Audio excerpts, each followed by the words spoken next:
योगी सरकार लगातार बाहुबली विधायक मुख्तार अंसारी के खिलाफ कार्रवाई कर रही है। ऐसे में बाहुबली मुख्तार अंसारी की मुश्किलें कम होने का नाम नहीं ले रही हैं।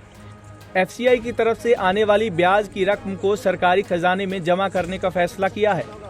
दरअसल प्रशासन ने मऊ के दक्षिण टोला थाना क्षेत्र के रैनी गांव में स्थित जिस जमीन पर बीते साल कार्रवाई की थी, उस जमीन पर बने गोदाम का सालाना 1 करोड़ 80 लाख रुपए ब्याज आता था, जिसके बाद प्रशासन ने इस रकम को सरकारी खजाने में जमा करने का फैसला किया है। एडिशनल एसपी का कहना है कि इस जमीन के मामले को लेकर मुख्तार पर पहले से ही केस दर्ज है। टोला के रैनी गांव में मुख्तार अंसारी ने अनुसूचित जाति के लोगों की ज़मीन को औने पौने दाम में लिखवा करके एफसीआई गोदाम बनवाया था। इसमें कुछ सरकारी भूमि भी थी, तो सरकारी भूमि के क्षेत्र के उनके गोदाम को गिरवा दिया गया और गाजीपुर पुलिस की रिपोर्ट पर इसको मऊ के जिलाधिकारी महोदय ने पूरे गोदाम को कुर्क किया है और इसमें जो 1 करोड़ 80 लाख रुपए प्रतिवर्ष इसमें ब्याज आता था एफसीआई की तरफ से, वो सरकारी खाते में जमा होना शुरू हो गया। ये इस संबंध में जांच हुई है और इस संबंध में दक्षिण टोला थाने में मुकदमा पंजीकृत है। वहीं बीजेपी नेता अशोक सिंह ने मुख्तार अंसारी को अंजाम भुगतने की चेतावनी दी है। बीजेपी नेता अशोक सिंह का कहना है कि मुख्तार अंसारी का थोड़ा बहुत बचा काला साम्राज्य भी आने वाले दिनों में पूरी तरह ध्वस्त हो जाएगा।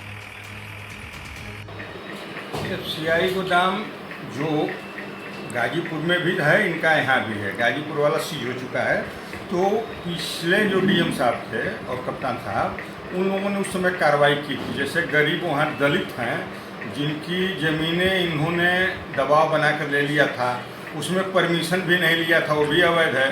हरिजन की ज़मीन बगैर जिलाधिकारी के परमिशन से ली नहीं जा सकती है, खरीदी नहीं जा सकती है। वो भी कुछ परिस्थितियाँ होती हैं जिसमें जिलाधिकारी महोदय देते हैं, उनमें परमिशन देते हैं। दूसरी बात कि उसमें 1 करोड़ 80 लाख रुपए सलीने का आता था किराया, तो उस समय पेपर में निकला था। अब पता नहीं अब वो हुआ है कि तब हुआ है, तब वो डीएम साहब ने कहा कि यह किराया सरकारी खाते में पैसा जाया करेगा, इसको सीज न करके या जो किराया आता है वो आता रहेगा और वो सरकारी खाते में पैसा जाता रहा। तो वो हुआ, तो हम लोगों को तो यही जानकारी थी। अब इधर एक जो नया हुआ है, इनकी सीज हुई है ज़मीन 22 करोड़ या 24 करोड़ तो यह ज़मीन भी इसी तरह रही है। कुछ लोगों की रही, कुछ तो उसमें ठाकुर जी की ज़मीन रही है, जैसा कि बताया जाता है। कुछ पेपर वो छोटेलाल गांधी जी समाज सेवी है, लड़ते हैं, उन्होंने दिया हुआ था। ऊपर माननीय मुख्यमंत्री जी से लेकर नीचे अधिकारियों तक सबको दिया था। उन्होंने लगातार उस पर आंदोलन करते थे। गांव बचाओ मोर्चा का एक कमेटी बनी थी श्री जगन्नाथ सिंह जी के नेतृत्व में, उन लोगों ने भी कुछ दिन तक उसके लिए धरना प्रदर्शन दिया था। तो अधिकारी उसकी जांच करा रहे थे। वो भी फ्रॉड तरीके से ज़मीन ली गई थी।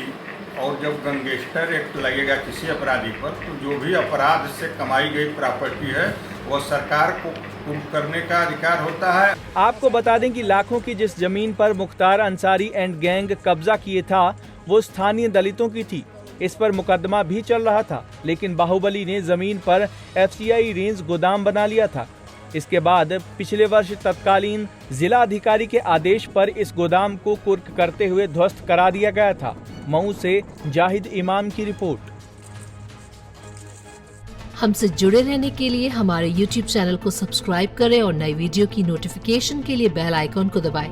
अगर आप ये वीडियो Facebook पर देख रहे हैं तो लाइक जरूर करें और ज्यादा से ज्यादा शेयर करें। धन्यवाद।